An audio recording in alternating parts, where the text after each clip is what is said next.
Chicos, esta mochila recamada es para una clienta. No es que hayamos terminado ya el taller de las recamadas, que todas me estaban diciendo, ay, profe, ya terminaron el taller, ya. No, no, no, chicas. Esta es para una clienta, por eso tocaba terminarla para entregarla hoy.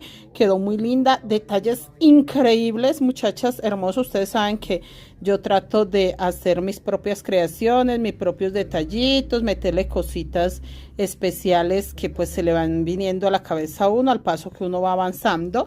Este fajón, aunque es unicolor, tiene un poco de diseño, ahí se alcanza a ver que es algo que estamos practicando, pues para que las chicas puedan también ver que un fajón unicolor no tiene que ser totalmente plano. Pompones no los hice tan gordos, la mochila no es tan grande, pero sí tocaba colocar las perlas, cordón plano, bolsillo, chicas. Ustedes saben que yo no forro, pero en este caso quise enseñarles que, bueno, y de hecho en el taller se va a enseñar a hacer el bolsillo desde cero, que aunque no se forre como en el taller, mejor dicho, las chicas del taller saben muy bien cómo es para no tener que forrar, sí debe llevar un bolsillo. Sí, muchachas, yo estoy de acuerdo que todas nuestras mochilas deben de llevar un bolsillito porque nosotras tenemos cosas pequeñas que echar en ellas.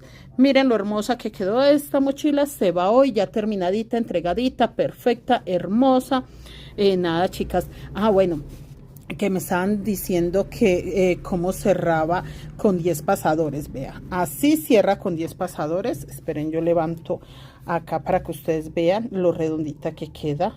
Miren, miren. Y acá atrás queda también así, hermosa. ¿Sí ven? ¿Sí ven lo preciosa?